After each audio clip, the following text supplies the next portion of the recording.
Primero, pues nuevamente muy buenas tardes con todas y con todos. Mi nombre es Gustavo Durán, soy profesor investigador de Flaxo, Ecuador. Y pues me corresponde en este momento hacer una muy breve presentación de lo que es este observatorio para la urbanización amazónica y este primer conversatorio, ¿no? Este observatorio está o va a estar compuesto inicialmente por 9 conversatorios y un seminario internacional. Estos conversatorios, pues vamos a intentar que sean los últimos viernes de cada mes para que ya lo tengamos en nuestra memoria. Y el último de los espacios, que será un seminario internacional, pues está previsto a realizarse la última semana de noviembre de este año. Pues en principio, por la contingencia, intentaremos o haremos estos conversatorios vía virtual, pero tenemos toda la ilusión que apenas se pueda, podamos también desarrollarlos presencialmente y ojalá en contextos amazónicos, ¿no? Solamente permítanme compartirles unas pequeñas imágenes de lo que es nuestro seminario, de lo que es nuestro observatorio, ¿no? Una iniciativa para analizar el proceso intenso, el proceso vertiginoso que estamos experimentando en toda nuestra región amazónica de cara a cómo han ido creciendo esos espacios que llamamos ciudades, ¿no? Que tienen muchas definiciones, que tienen muchas extensiones, pero que con toda certeza y con toda seguridad presentan un desafío en torno a ese modelo de desarrollo territorial que se está dando en la Amazonía y que no es solamente, por supuesto, una preocupación del mundo académico, sino una preocupación tanto del sector público como de la sociedad civil, como del sector privado. Y este observatorio tiene ese propósito. Eh, Convocar a distintas voces, a distintos actores para reflexionar en torno a ese proceso de urbanización.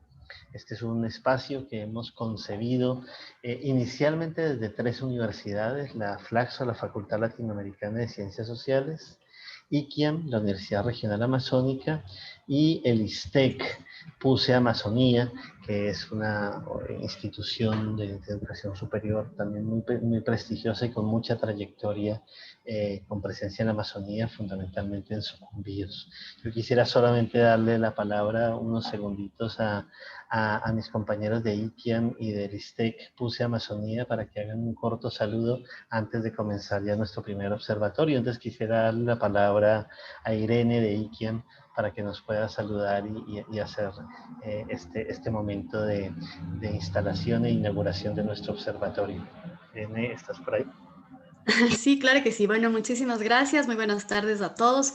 Un saludo cordial de parte de la Universidad Regional Amazónica IQIAM, específicamente de la carrera de arquitectura, de la cual pues actualmente soy directora de esta carrera. Para nosotros realmente ha sido un gusto formar parte de estos conversatorios y en primera instancia quiero pues felicitar esta iniciativa tanto a Gustavo como a Manuel y obviamente a toda Flaxo por permitirnos estos espacios que realmente son en donde podemos poner a la vista, digamos, todo aquello que afecta a las comunidades de la Amazonía en pro, obviamente, del mejoramiento siempre de estos pequeños también espacios urbanos.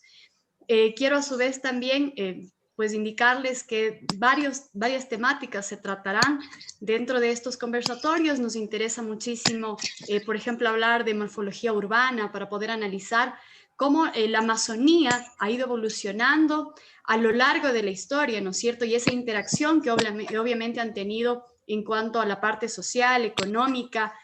Y por otro lado, hablar sobre todo de lo que es la movilidad y la accesibilidad al espacio público, ¿no? Ese espacio público que muchas veces se convierte en los núcleos centrales de las ciudades, aquel que va equilibrando esta parte construida con la no construida y obviamente ligado a ello está la accesibilidad al espacio como tal, el mismo que pues genera en cierto sentido un bienestar y la calidad, obviamente, mejora la calidad de la vida de los habitantes. Eso nada más. Muchísimas gracias, Gustavo y Manuel, por esta gran invitación y por esta excelente iniciativa que ustedes han tenido. Muchísimas gracias, Irene. Muchas gracias por tus palabras y, por supuesto, un saludo extensivo también institucional a IKIAM, ese muy importante espacio de formación con raíz amazónica. Y quisiera también darle la palabra a Enrique Fuertes, rector del ISTEC de la PUCE Amazonía, para que nos haga un corto saludo de bienvenida para instalar y dar por iniciado este observatorio para la urbanización amazónica. Bueno, muchas gracias. La verdad que es un gusto estar con ustedes en este momento. Yo felicito realmente esta mirada profunda, esta mirada dirigida hacia la Amazonía. La verdad creo que es una noticia buena, ¿no? Que podamos conversar profundamente en estos 9 conversatorios y en ese seminario internacional que va a cerrar toda esta dinámica de pensamiento, de reflexión, incluso de mostrar experiencias ya realizadas que pueden ser inspiradoras. Me parece que es un acierto enorme. Quiero felicitar a la Flaxo, que es la que nos ha motivado a reunirnos en torno a este tema tan interesante, especialmente pues, al doctor Gustavo y también a Manuel. También quiero reconocer que nos sentimos muy felices de poder estar en compañía también con el IKIAM, trabajando en este sentido y con todas las entidades que en un futuro pues también se vayan sumando, entiendo. La verdad, nuestro interés inicialmente en estos conversatorios y en este proceso que nos anunciaba Gustavo es sobre todo reflexionar entre la interrelación que hay entre la ciudad y su periferia rural, ¿no? Y también reflexionar sobre los mecanismos de resiliencia que las mujeres urbanas, bueno, y también periurbanas, presentan esos mecanismos sociales, comunitarios, que les permiten sobrellevar esta situación de violencia en la que se vive en estas ciudades amazónicas y sus cinturones periurbanos, ¿no? Bueno, ese es nuestro interés y estamos muy contentos de poder estar con ustedes acompañándoles. Decir que el ISTEC ya tiene una trayectoria larga comparativamente con los centros universitarios que hay en la Amazonía. Podemos decir que tenemos una experiencia larga en la educación superior y ahora se suma junto con nosotros una nueva institución que es una sede de la Pontificia Universidad Católica del Ecuador, que recién ha sido aprobada por el CES, ¿no? Que es la PUCE Amazonas, ¿no? Entonces estamos con doble satisfacción y doble celebración. Estas jornadas, estos conversatorios y también la recién creación de la nueva sede PUCE Amazonas. Muchas gracias, eso de mi parte. Muchísimas gracias, Enrique. Muchísimas gracias, muchas gracias y por supuesto felicitaciones por la creación de la nueva sede PUCE Amazonía y ese acuerdo, esa suma de fuerzas que hacen con el ISTEC. Insisto, el ISTEC, una institución que lleva ya mucho recorrido y mucho aporte en el proceso de desarrollo social, ambiental de la Amazonía, ¿no? Sin alargarnos más, quisiera solamente presentarles el itinerario de nuestro primer conversatorio, ¿cierto? Un primer conversatorio que se va a titular la producción del espacio urbano amazónico, nuevos ejes de expansión y acumulación territorial de la frontera urbana y agroextractiva en el cantón Orellana. Una investigación que se desarrolló o que estudia, digamos, el periodo 2000-2020. Esta investigación es desarrollada por el arquitecto y magíster en estudios urbanos Javier González Comín, un investigador de Flaxo, Ecuador, que hace parte del grupo de trabajo que ya desde hace ya bastantes años venimos desarrollando una línea de investigación en torno a la urbanización amazónica. Parte de la propuesta de este observatorio y de nuestros conversatorios es la metodología como tal de nuestros conversatorios, ¿no?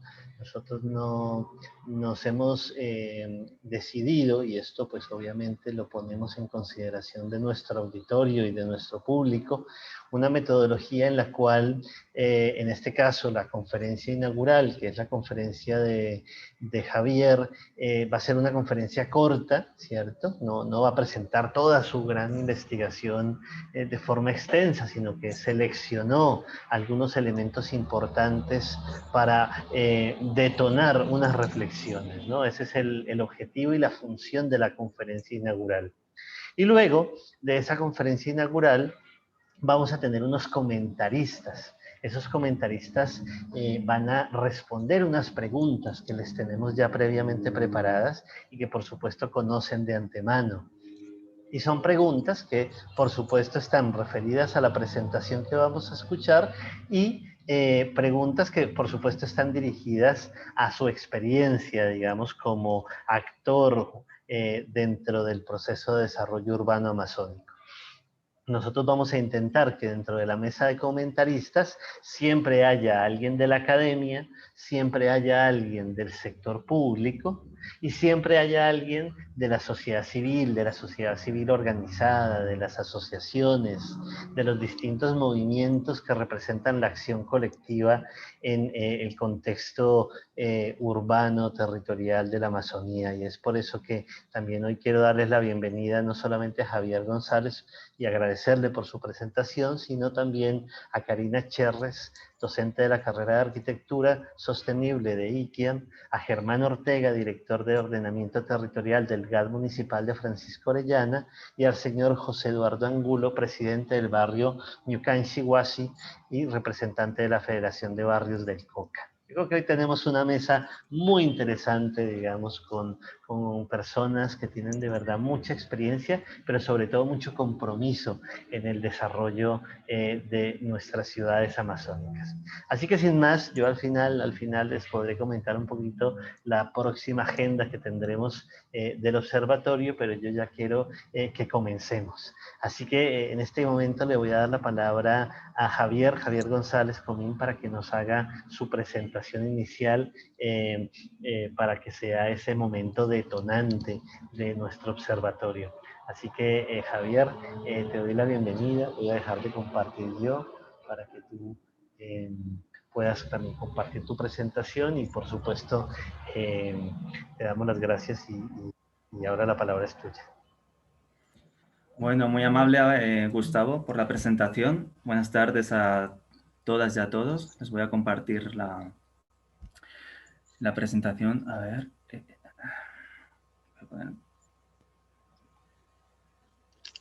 No sé si está bien, ¿no? Ya. Entonces voy a intentar ser... ¿se ve bien, no, la presentación? Sí, se ve muy bien. Ya, perfecto. Entonces, bueno, como decía Gustavo, voy a presentar un pequeño resumen bien sintético de esta investigación que realicé sobre la producción del espacio urbano amazónico. Como punto de partida, como premisa, entender ya lo que es una realidad, que estamos ante un proceso de urbanización global ya a escala planetaria, que obviamente también eso tiene que ver con la realidad actual de la Amazonía, ¿no? Y entender que la Amazonía es, por tanto, una red urbana regional, ¿no? Acá pueden ver pues, que estamos ante una red ya existente, ¿no? A nivel de infraestructura vial a lo largo de todo el continente y que también eso tiene que ver con la realidad concreta de la Amazonía ecuatoriana. Entonces, bueno, esta es una pregunta paradójica que me planteaba para la investigación, pero quiero ir bastante rápido porque me interesa también que los comentaristas tengan tiempo.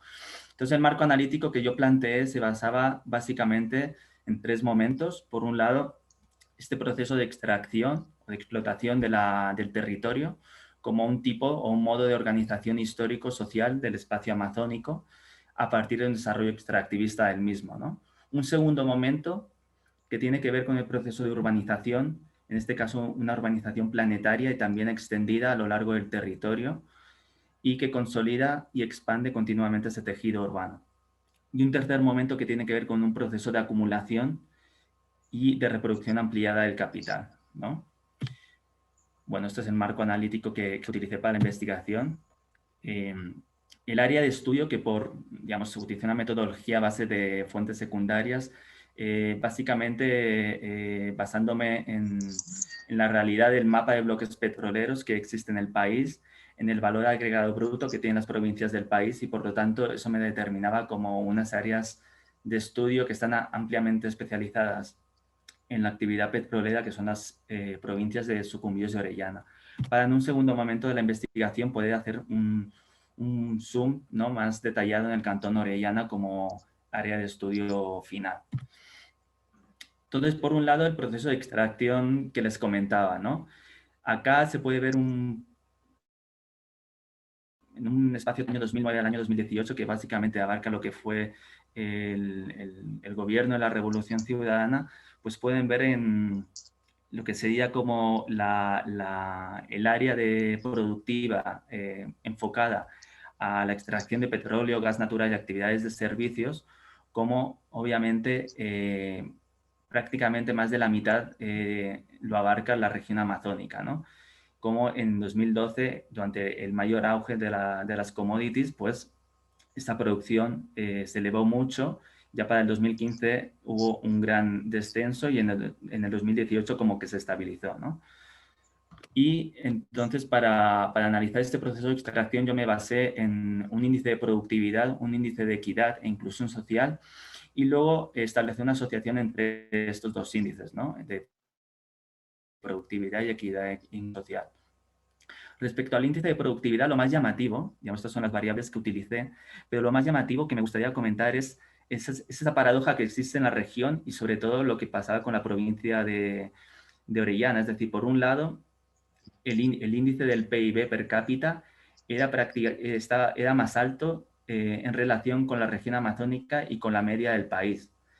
Pero, paradójicamente, el indicador de especialización económica estaba muy relacionado porque esa misma especialización lo que hacía era bajar digamos, el volumen de productividad, ¿no? Respecto al índice de equidad e inclusión social, digamos que habían como algunos índices que estaban inferiores en las regiones amazónicas y en la región de Orellana respecto a la media nacional, pero finalmente lo que detonaba como esa relación de asociación entre productividad y equidad e inclusión social es que, digamos, establecí como un índice ponderado del 1 al 9, en que digamos, me establecía este mapa en que la media nacional estaba por encima de la región amazónica en cuanto a productividad y equidad, y además, concretamente la provincia de Orellana estaba por debajo de esa media amazónica y nacional, ¿no? Entonces estamos ante un proceso de extracción que nos está dando pues, unas conclusiones parciales que son las siguientes. Por un lado, estamos ante un proyecto colonizador, histórico y también contemporáneo hasta el día de hoy, ¿no?, de un modo de producción bien determinado. Estamos ante un modelo, por lo tanto, exógeno y dependiente, muy debilitado quizá, ¿no? Es decir, las regiones amazónicas son altamente especializadas y por eso mismo tienen una gran debilidad a la hora de afrontar, digamos, variables externas como son los precios de las commodities, como ha pasado en los últimos tiempos, ¿no? Y por lo tanto yo lo que planteo también es que un modelo social fracasado porque no estaría cumpliendo con las expectativas, ¿no?, de desarrollo que se planteaban hace 10 años o 15 años. Respecto al proceso de urbanización, ¿qué les quiero comentar? Por un lado, yo lo que establecí fue un análisis de la evolución espacial de la expansión y consolidación del tejido urbano amazónico. Para ello, yo lo que hice fue establecer 3 cortes temporales, el año 2000, 2008 y 2018, para poder, obviamente, identificar esa evolución espacial y basarme en 5 variables, ¿no? la intensidad lumínica nocturna, la infraestructura vial asfaltada, la deforestación, el área poblada y las facilidades petroleras, ¿no? Y apliqué un algoritmo que se llama K-Medias que me permitió establecer esas observaciones y agruparla en 6 grupos o clústeres, ¿no? Es decir, de alguna forma me permitió categorizar las observaciones de todas las variables en 6 categorías, por así decir, del espacio urbano amazónico. Primeramente hay 3 categorías que tienen que ver más con la propia dinámica urbana ya consolidada. Por un lado, una categoría 1 que tiene que ver con los centros urbanos consolidados. Estaríamos hablando de las ciudades ya consolidadas como son Lago Agrio, La Joya de los Sachas, Susufindi y el Coca. Una categoría 2 que se refiere a las regiones urbanas periféricas en consolidación, sería como este primer anillo urbano que se está ampliando a partir de estas ciudades consolidadas. Una tercera categoría que serían las regiones urbanas periféricas en expansión, ¿no? Y potencialmente urbanizables, como una segunda corona de urbanización respecto a la primera y segunda categoría. Y luego me establece 3 categorías, no secundarias, pero podemos denominarlas más funcionales, que serían, por un lado, una categoría de asentamientos poblados emergentes en áreas deforestadas en el último periodo. Y en ese sentido son pequeños asentamientos poblados que por diversas circunstancias son asentamientos que pueden luego abandonarse o pueden de alguna forma asentarse y crecer en el tiempo. Una quinta categoría que tiene que ver con las áreas conectoras de centros urbanos y que mayormente se refieren a esos asentamientos que se van desarrollando a lo largo de las vías de conexión del territorio, ¿no? Y una sexta categoría que serían las áreas deforestadas como áreas potencialmente urbanizables, quizá en un futuro, y que son áreas de uso agropecuario mayormente, como pastizales o como terrenos baldíos. Entonces, en el corte temporal del año 2000 me establece este mapa, ¿no? Como les decía, si pueden ver mi cursor, me imagino que sí. Aquí tenemos la ciudad de Lago Agrio, aquí tenemos Susufindi y aquí tenemos el Coca, que me determina que son las 3 ciudades consolidadas en el año 2000. Es decir, La Joya todavía no es una ciudad consolidada como tal, ¿no? Y que estas áreas de urbanización en consolidación y en expansión todavía están bastante fragmentadas en este corte temporal. Para el año 2008, lo que se observa es que esta área, primero que La Joya de los Sachas ya sería una ciudad consolidada junto al Lago Agrio, Susufindi y el Coca. Luego que esta gran área urbana se está consolidando como una sola gran área ya homogénea, ¿no?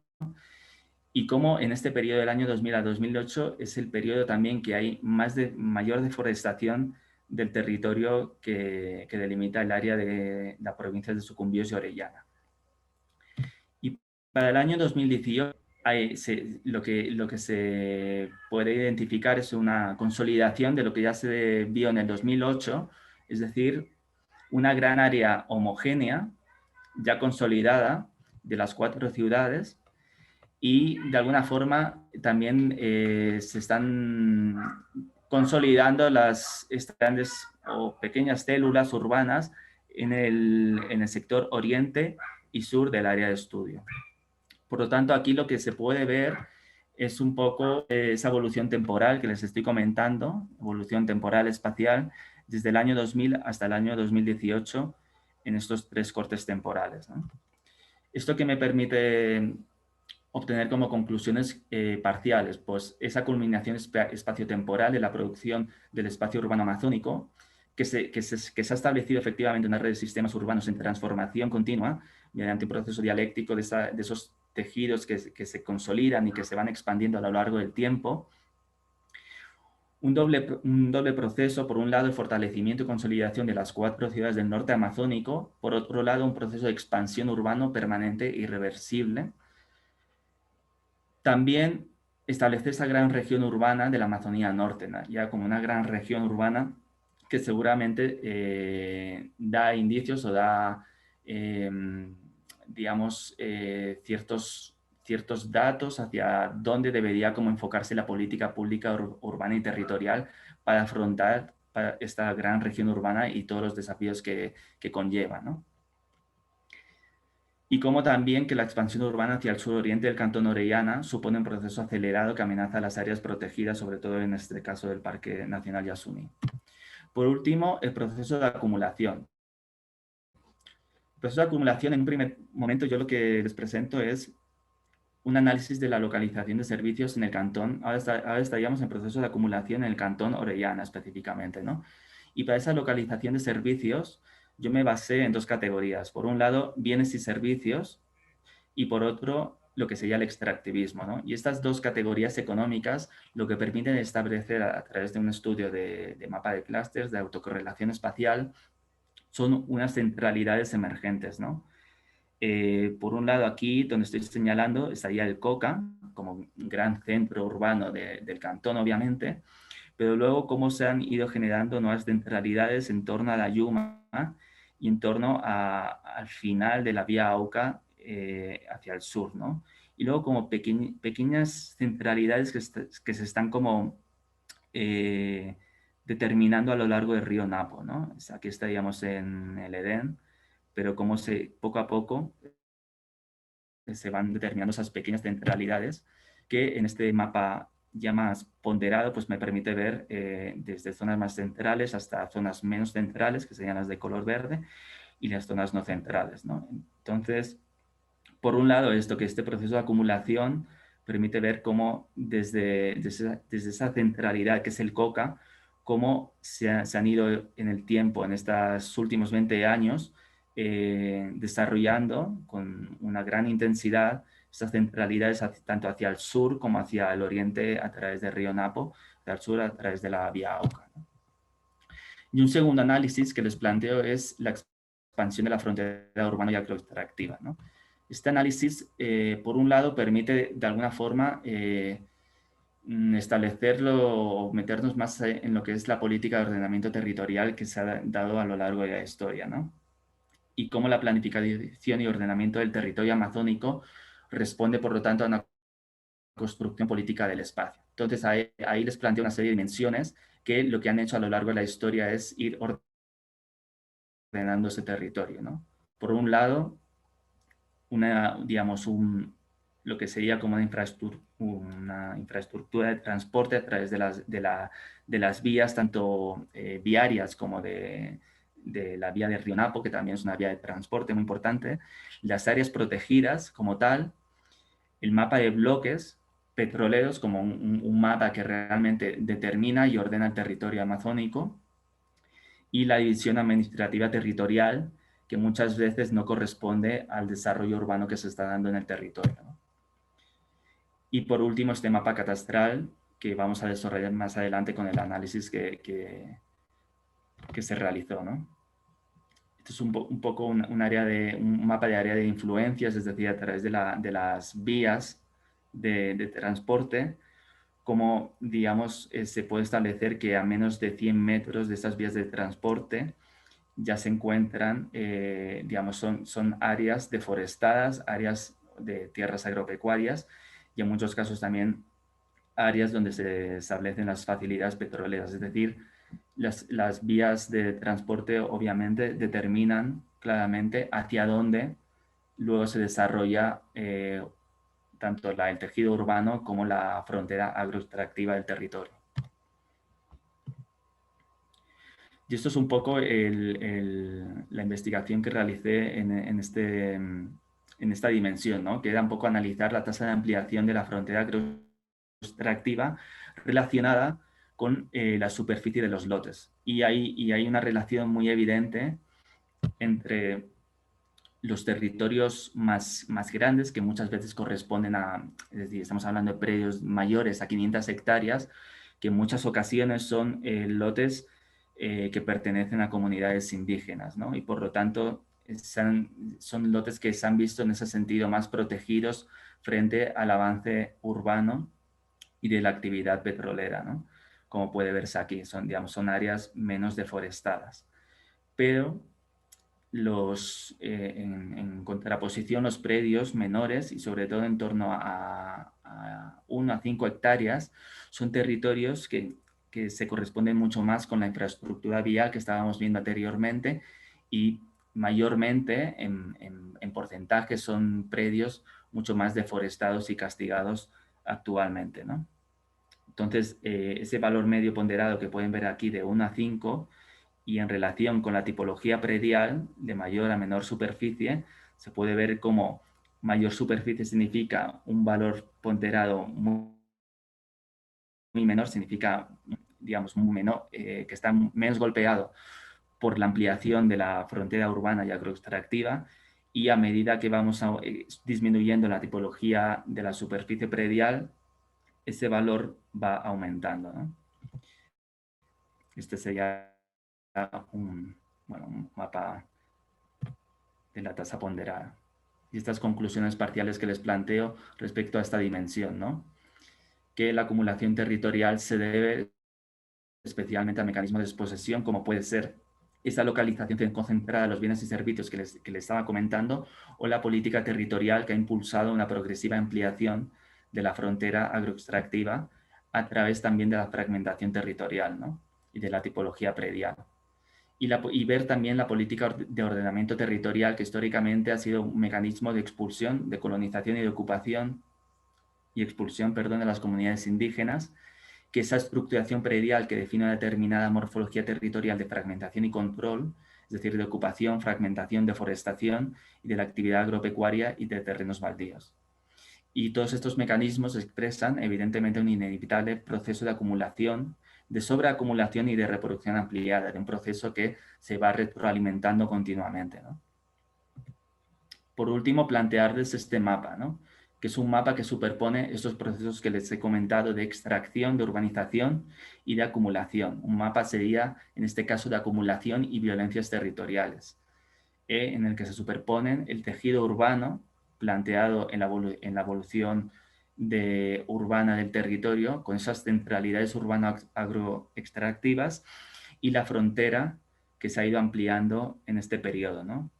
Entonces, este mapa, de alguna forma, nos permite, por un lado, ver los valores de la expansión y consolidación del tejido urbano, cómo coinciden con las centralidades obtenidas, y también cómo la frontera agroextractiva expresa una tendencia de expansión y acumulación sostenida en el tiempo, ¿no? Entonces, yo lo voy a dejar hasta aquí para que los comentaristas puedan responder las preguntas que me imagino que les va a plantear tanto Gustavo como Manuel. Y para después yo también voy a tener un cierre más enfocado a las políticas públicas que se pueden de alguna forma formular para un futuro próximo. Muchísimas gracias, Javier. Muchísimas gracias por la investigación. Esta es una investigación que tomó más de 2 años hacerla, y esta capacidad de sintetizarla en pocos minutos no ha sido fácil, lo sé. Sé que quedaron muchas otras cosas que valdrían también la pena ser dichas, pero agradecemos mucho tu capacidad de síntesis y la profundidad que alcanzaste en tu argumento, ¿no? Como les decía, una de las propuestas de este observatorio para la urbanización amazónica es un formato de conversatorio, ¿no? No quisimos hacer 3 ponencias académicas aisladas para que cada uno dijera su historia y nos fuéramos, sino la idea es dialogar en torno a estas ideas, a estos hallazgos que nos planteó Javier, ¿no? Y por eso hemos decidido este formato más de entrevista, ¿no? Y en este caso, la primera ronda de preguntas que voy a realizar tiene que ver con una primera reacción a cada uno de nuestros comentaristas, ¿no? Y una reacción desde el lugar donde están, ¿no? Desde la academia, desde el sector público, desde las organizaciones de la sociedad civil, ¿no? Y es por eso que quiero darle la bienvenida a Karina, para que nos cuente un poco una primera reacción de esta exposición, al hilo de esto que hemos escuchado y en diálogo con lo que ustedes como grupo de investigación de ICIAM están realizando. ¿Cuáles son esas principales similitudes, diferencias que arroja este trabajo realizado en la Amazonía Norte respecto a lo que ustedes hacen en sus investigaciones, ¿no? Hay coincidencias, hay diferencias. Esto que nos plantea Javier, háblanos un poquito de lo que ustedes también han podido investigar y cuáles son sus hallazgos preliminares, ¿no? Esta es la puerta de entrada a este observatorio y a mí me parece que esta investigación de Javier es como un libro de anatomía de la urbanización amazónica, ¿no? ¿Recuerdan esos libros de anatomía del colegio cuando estudiábamos biología humana?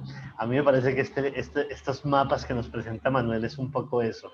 Así que, ¿cuál es tu libro de anatomía, Karina? ¿Cuál es el libro de ICIAM en este sentido? Bien, buenas tardes con todos. Un gusto poder compartir este espacio desde la Universidad Regional Amazónica ICIAM, desde la carrera de Arquitectura Sostenible. Bueno, actualmente estamos trabajando dentro del grupo de investigación Urbanismo y Ciudades Amazónicas. Estamos con temas de investigación de urbanización amazónica, abarcando inicialmente la ciudad de Tena. En las cátedras como urbanismo se ha venido trabajando de manera colaborativa con estudiantes en comprender la expansión de esta urbe en el tiempo a través de la construcción fotográfica de relatos y de relatos que nos han permitido, junto a otros recursos, de cierta manera armar una línea de tiempo sustentada desde varios aspectos socioeconómicos, culturales, ambientales, que han marcado el desarrollo de Tena, así como comprender y analizar también la morfología y el paisaje. También paralelamente, este año, uno de los proyectos que estamos desarrollando es cofinanciado también por AECID.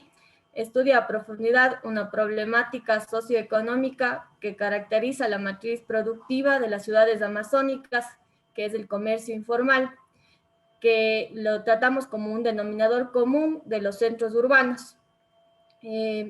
Lo que diferencia, digamos, a cada ciudad es la escala en la que se ubica este comercio, ya que incide directamente en la percepción del usuario de la zona en la que se desarrolla. Este estudio, el que menciono, mapea la calidad del espacio público y la relación directa con el comercio informal. En el caso de Tena, presenta ciertas particularidades, como son los productos locales, los productos de las zonas rurales que vienen a comercializar en la urbe. Están también las comunidades que se organizan, las familias que vienen a vender en las veredas, entre otros factores que hemos podido evidenciar, ¿no? Entonces, leer la ciudad desde estas dinámicas propias de las urbes amazónicas nos ha permitido un poco empezar a comprender la lógica del desarrollo urbano y de estos espacios amazónicos.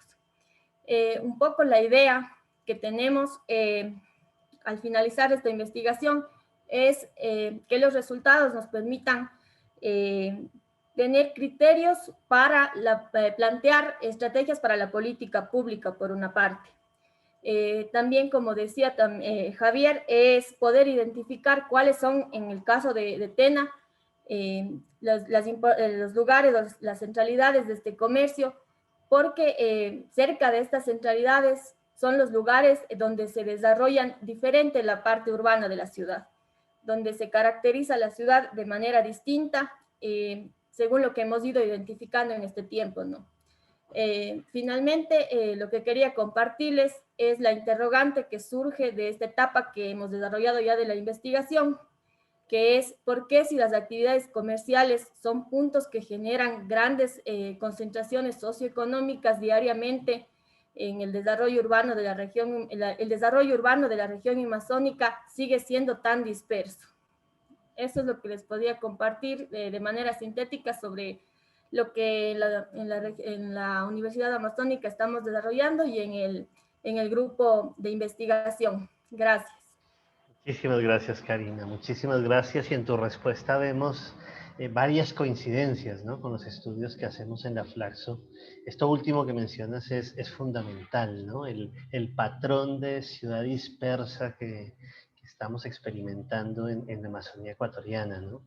Y quizás reforzando un poco los mapas de Javier, darnos cuenta que la urbanización amazónica no son ya pequeños poblados aislados, sino que empiezan a operar en casi como una red, ¿no? Y eso tiene unas implicaciones muy fuertes en el territorio, ¿no? Lo que Enrique nos planteaba en la introducción respecto a esa relación entre la ciudad y su región, ¿no? Y su base agro, su base de bosque, su base de ecosistema, pues ahí hay unas reflexiones que por supuesto serán temas de profundización en nuestro observatorio. Yo entiendo, ahora perdonen, quería darle la palabra a Germán Ortega, pero al final no sé si él se pudo conectar. Entiendo que tenían algún tipo de inconveniente. Germán Ortega, director de, de planificación y ordenamiento territorial del COCA, me parece que tuvo algún inconveniente y no se pudo conectar. Y como les decía, nos parecía muy importante que siempre alguien del sector público estuviera conectado, pero entiendo que en este momento no vamos a poder. Por lo tanto, le voy a dar la palabra ahora al señor José Estuardo Angulo, como les decía, el líder de las organizaciones barriales del COCA. José, muy buenas tardes. Queríamos preguntarte un poco a la luz de lo que Javier nos contó, de lo que Karina pudo complementar, la mirada desde las organizaciones sociales, ¿no? Desde los barrios, desde quienes habitan la periferia urbana de la ciudad amazónica. Queríamos que nos contaras un poco en este marco, digamos, muy académico, todo lo que nos contó Javier. ¿Cuál es la experiencia de ustedes como habitantes de los barrios? ¿Cuáles son las principales luchas?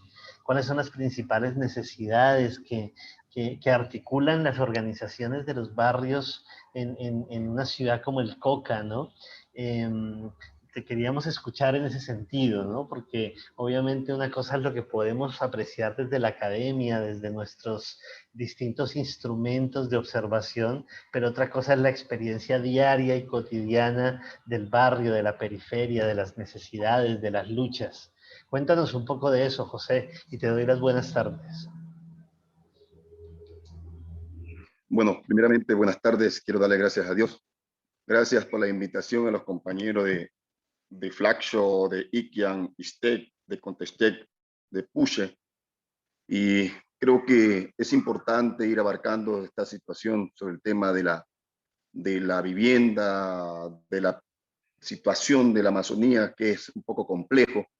Todos sabemos que el tema de la Constitución es un Estado constitucional de derecho, de justicia social, democrático, soberano, independiente, intercultural, plurinacional y laico.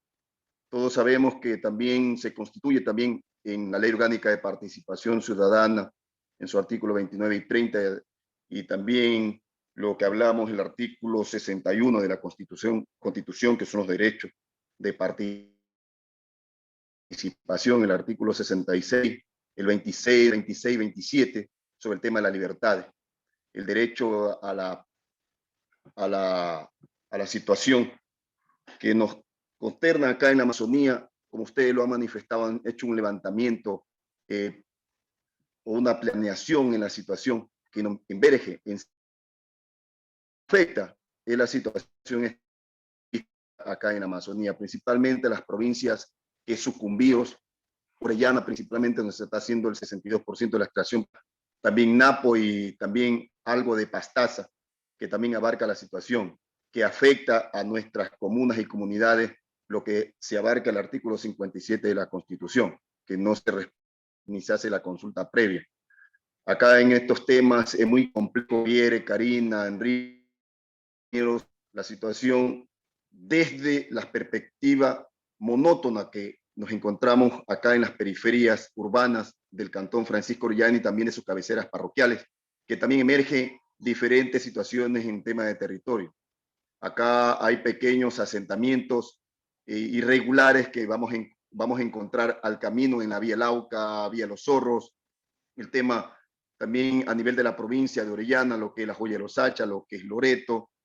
Aguarico no podemos manifestar mucho porque la mayoría es el tema vía fluvial, pero sí acá, como decía la compañera Karina en el TENA, creo que concatenamos una cierta situación en el tema del comercio. El comercio, si bien es cierto, se ha fructuado en la situación de la explotación petrolera, en el tema de contratación de bienes y servicios, pero ha sido también muy disperso, no ha sido un poquito consolidado la situación sobre el tema del territorio, porque donde usted vamos a encontrar parte de la Amazonía son diferentes tipos de comercios y también empresas que vamos a encontrar, pero son dispersas porque desde los GACs, no solamente el Cantón Francisco Orellana, sino otros GAC, no han hecho respetar el tema de la LOTUS, el tema de la Ley Orgánica de Ordenamiento Territorial y Uso y Gestión del Suelo.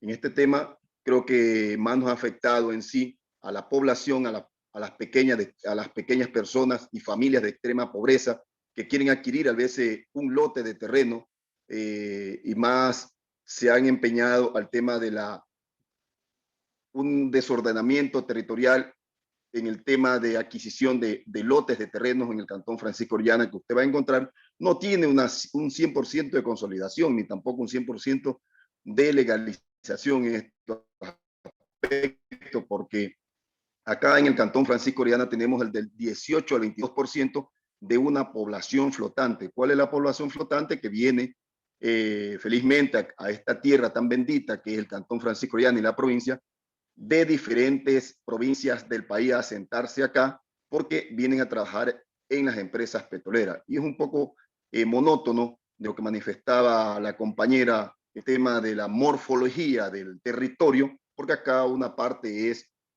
planicie, otra parte es la irregularidad del terreno, que desde la municipalidad se debe trabajar. Y creo que se está trabajando porque hemos articulado también con el Departamento de Planificación y Ordenamiento Territorial para que se vaya deslumbrando y también solucionando paliativamente estos problemas. No digo que se va a solucionar al 100% porque de veramente la lucha social que hemos emprendido para que se vaya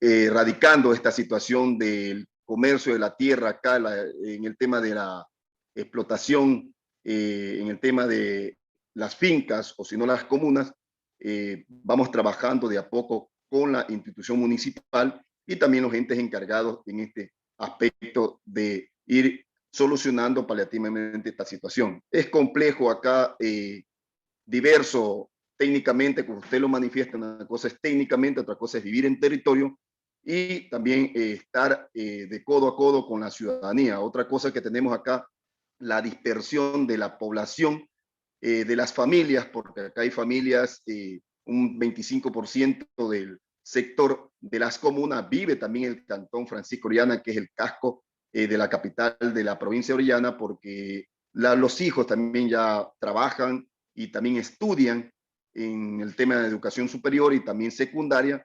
Entonces, como no tienen esas facilidades, también el tema vial en las comunas, entonces vienen a sentarse también acá en el Cantón Francisco Orellana. Y ese es las problemáticas y los problemas que tenemos acá. Y no solamente creo que lo tiene el Cantón Francisco Orellana, lo tiene el Tena, lo tiene Archidona, lo tiene Santa Clara, lo tiene el Aguario, lo tiene Chuchufindi, lo tiene diferentes cantones acá de la Amazonía en esta problemática sobre la situación de territorio y la dispersión y la expansión que se tiene. Pero bueno, creo que los municipios han entrado en un momento de que ya en su actualización del PUC, del Plan de Uso y Gestión del Suelo, donde se va a identificar y se ha identificado las diferentes problemáticas sociales, económicas y también de comercio para que se pueda ir solventando de a poco y que la municipalidad pueda ir impulsando diferentes proyectos o programas para ir solventando esta situación en el tema de nuestro territorio. Muchísimas gracias, José, muchísimas gracias, de verdad que tu intervención ratifica, digamos, la importancia de que en este observatorio y de que en nuestros conversatorios siempre haya una voz desde los barrios, ¿no? Desde desde la sociedad civil organizada que analiza sus propios problemas y por supuesto busca sus soluciones, ¿no? Qué interesante y qué importante escucharte en el marco de esta conversación y de los estudios que nos presentó Javier. Y había una segunda pregunta que siempre queremos hacer a nuestros invitados después de una primera reacción a la exposición inicial. Tiene que ver con algo que consideramos fundamental en el Observatorio para la Urbanización Amazónica, y es que ese observatorio no se puede solamente quedar observando, analizando. En algún momento el observatorio tiene que dar soluciones, tiene que explorar alternativas, propuestas, ¿no? Y propuestas y alternativas ante todos estos desafíos que estamos escuchando, tanto de Javier como de Karina, como de José. Y que por supuesto muchos de esos desafíos están orientados hacia quienes toman las decisiones en nuestros territorios y fundamentalmente en nuestros territorios urbanos amazónicos, el sector público, la presencia del Estado en sus distintas institucionalidades, ¿no? La política pública. ¿Qué tipo de recomendaciones de política pública se nos pueden ocurrir a partir de un poco de este diálogo inicial, ¿no? Y esa es la pregunta 2 que quiero hacerle a Karina en este momento, ¿no? Desde nuestra visión académica, del trabajo universitario, del análisis que hacemos en la carrera de arquitectura y en las otras disciplinas que se desarrollan en IQIAM, ¿cuál para ustedes es esa propuesta más urgente que se debería abordar en torno a los procesos de urbanización, de la planificación urbana, del territorio, y que tiene que ver con lo discutido hoy en el conversatorio? Karina, te doy la palabra. Claro, desde la visión de la academia, para nosotros la conectividad y la vialidad, desde este enfoque urbano arquitectónico, ¿no? Son los parámetros más importantes. Sin lugar a duda, estas variables permiten desarrollar y vincular tanto las zonas urbanas como las periferias. Sin embargo, por ejemplo, en la provincia este problema tiene una relación directa con la capacidad de abastecer de servicios básicos como el agua, el alcantarillado, que permiten un adecuado saneamiento, que están directamente relacionados con la calidad de vida. Justamente desde la academia, mediante los proyectos de vinculación con la sociedad, que por el momento los tratamos como acciones concretas, se buscan identificar las necesidades para generar estos proyectos de manera integral desde la carrera de arquitectura sostenible. Eso es lo que podría comentar por ahora. Muchas gracias, Karina, muchas gracias. Muy importante, ¿no? Porque una de las cosas que uno generalmente puede advertir cuando hace estudios sobre la forma como se desarrollan las ciudades amazónicas es justamente lo que tú dices, ¿no? Como hay una percepción de que el Estado siempre va 1 o 2 pasos atrás de la urbanización, siempre va rezagado, ¿no? Los barrios crecen, los asentamientos se generan y el Estado viene tarde, ¿no? Viene tarde con la infraestructura, con el agua potable, con las escuelas, y eso por supuesto, de acuerdo a lo que ustedes manifiestan, pues es importante, ¿no? Como hay una deuda, un delay en términos de esa infraestructura y la forma como se genera en las ciudades amazónicas. Y de la misma manera nos gustaría preguntarle a José, ¿no? ¿Cuál sería para ustedes, desde los barrios, desde las organizaciones barriales, esas principales medidas que ustedes creen que se deben tomar justamente para algo que tú decías y como empezaste tu exposición, recordándonos que la Constitución ecuatoriana es una constitución que garantiza los derechos, ¿no? Y en este caso estamos hablando del derecho a la ciudad, el derecho al hábitat, el derecho a la vivienda, el derecho al agua, el derecho a la educación y los distintos derechos que están en torno a eso que pudiéramos llamar los derechos urbanos. ¿Cuáles creen ustedes, José, que son las principales medidas que se deberían tomar desde el Estado, desde la política pública, para mejorar la vida de los barrios amazónicos como los barrios del Cauca? Bueno, en este tema principal y lo primordial, lo que hablaba la compañera Karina, tiene que ir concatenado a una solución, ya que tenemos una inequidad de descentralizar, por eso se dice descentralizar, lo que habla la Constitución, es de que no solamente la obra pública se llega a una regeneración solamente en el centro de la ciudad de cada una de las cabeceras cantonales de los cantones, sino también vaya compatible también al tema urbano, como decía, la expansión urbana, al tema expansión y extensión rural también que existe a los alrededores de la expansión urbana o límite urbano de cada uno de los cantones, principalmente en el cantón Francisco Orellana. En este tema del artículo 100 de la Constitución, somos los actores sociales, somos vinculantes a todos los niveles de gobierno y los mecanismos de participación. El 102 de la Constitución nos habla sobre el tema que tenemos todo el derecho de proponer alternativas y propuestas de solución. En este caso, al tema urbanístico, que la municipalidad debería diseñar instrumentos para que se pueda ir solucionando los mecanismos también de diseño urbanístico para la expansión urbana, para que no se vaya haciendo un mecanismo, ¿no es cierto?, de diseño, sino más bien se vaya puliendo y también cubriendo el tema de las necesidades, que es solucionar los conflictos de tierra, en el tema de legalización de agua potable, el alcantarillado sanitario, ¿no es cierto?, el tema de la recolección de residuos sólidos, el tema de la seguridad ciudadana, el tema de la vialidad, el tema de la conectividad, y otros aspectos sociales que marcan el tema del emprendimiento social y económico de cada una de las familias. En estos temas, creo que el artículo 375 de la Constitución, lo que emana el tema de la vivienda, el 376, lo que nos manifiesta que todos los municipios, las municipalidades, tienen un derecho también de hacer la expropiación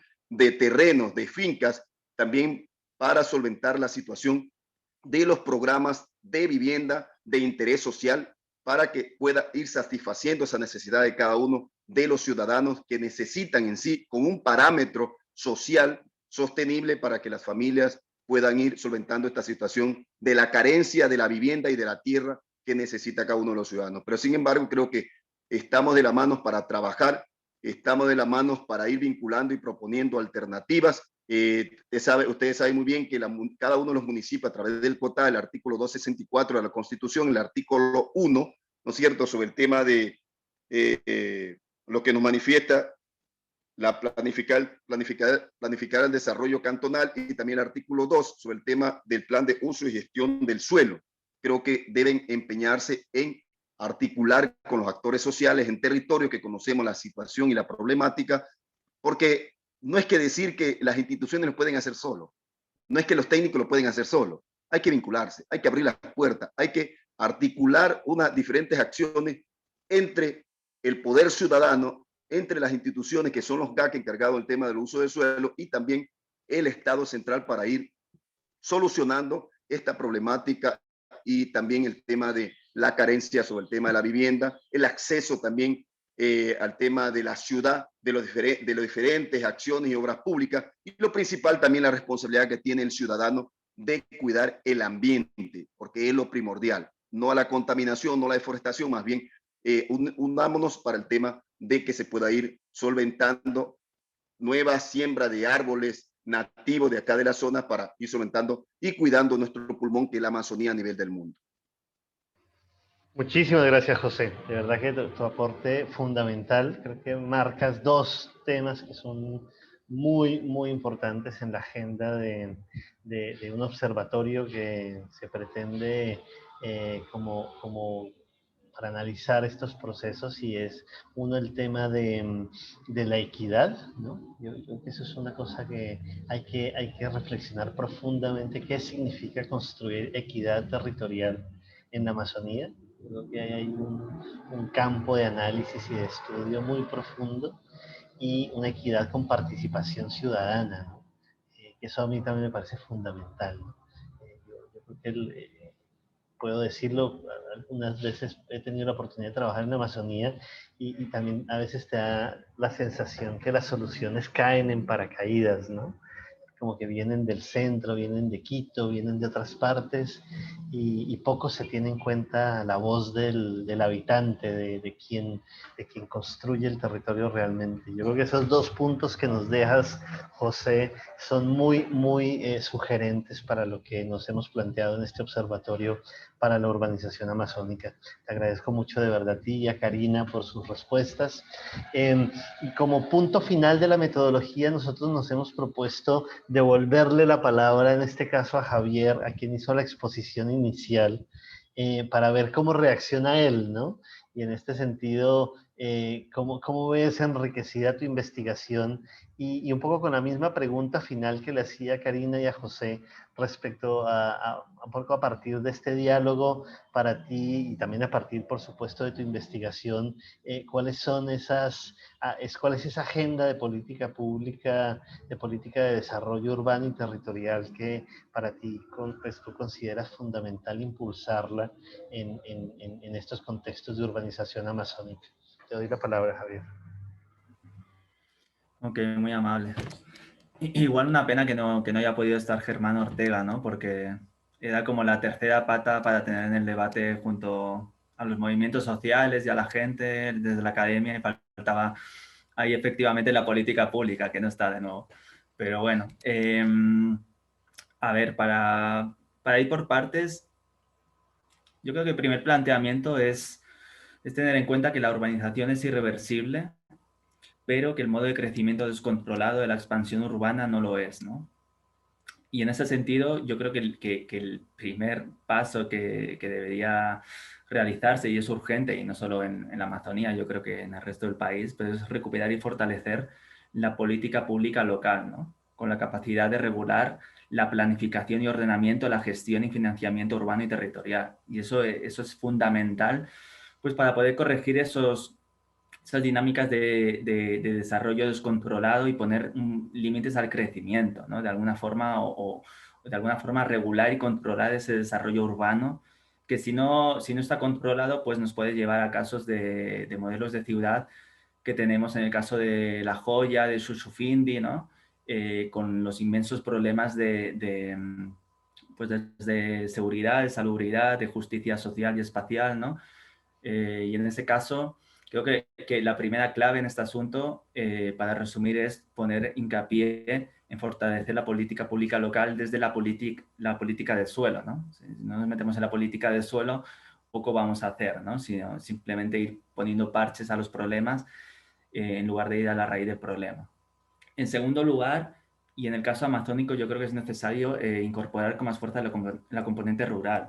Yo creo que en la Amazonía ese continuum que se observa, ¿no? de campo-ciudad, digamos, no responde a la clásica dicotomía que hemos hecho entre separar campo y ciudad, sino que esa misma política, bueno, local, yo quiero poner hincapié en que hay que fortalecer lo local, pero obviamente tiene que haber ese diálogo con las escalas cantonales y regionales, ¿no? Para que haya, digamos, una política fluida. Pero en ese sentido sí también ir hacia modelos de política pública urbana integral que de alguna forma confluya en ese diálogo entre campo-ciudad, ¿no? También creo que la situación es la que es, pero desde la política pública hay una ventana de oportunidad, por todo lo que ya se ha hablado, ¿no? Y lo que han comentado Karina y José. Y en ese sentido, hay los espacios en expansión que yo les he enseñado en los mapas que he podido ir elaborando a lo largo de la investigación, esos espacios híbridos de borde natural, como pueden ser esos nuevos centros de Dayuma, El Edén o Tiputini, exigen una planificación para no caer en el crecimiento, pues, que se ha visto en otros casos como La Joya o Shushufindi, ¿no? Y en ese sentido, esos nuevos centros emergentes que están de alguna forma en esa periferia de expansión urbana en el territorio, son espacios como ventanas de oportunidad, ¿no? Para hacer las cosas bien y de alguna forma para poder implementar modelos urbanos alternativos y más sostenibles. Luego también comentar y poner mucho énfasis en lo que estabais comentando, que es de alguna forma garantizar el acceso y el derecho a la ciudad amazónica. Y en ese sentido, creo que también es muy importante, como estaba haciendo José, y me parece fundamental acogerse a los derechos constitucionales y también yo creo a eso sumarle la Agenda 2030, los Objetivos de Desarrollo Sostenible, la nueva Agenda Urbana, para apropiarse de, digamos, de esos elementos normativos que permiten de alguna forma disputar con garantías y con un enfoque de derechos humanos, civiles y ambientales digamos, para una mejor convivencia y sostenible en la Amazonía, ¿no?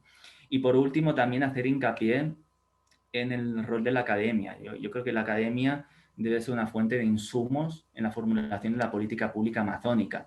Y en ese sentido, le veo mucho sentido y mucha esperanza a este nuevo observatorio urbano. Yo creo que esta alianza académica entre las instituciones que hay ahora mismo en el observatorio y las que están por llegar, creo que deben instituir un marco propositivo, digamos, y de trabajo colaborativo y cooperativo con los gobiernos locales. Yo creo que eso es fundamental porque obviamente sabemos que en las capacidades tanto técnicas como humanas de las que disponen muchos GAT parroquiales, pues no las tienen, digamos, ellos no tienen esas herramientas todavía.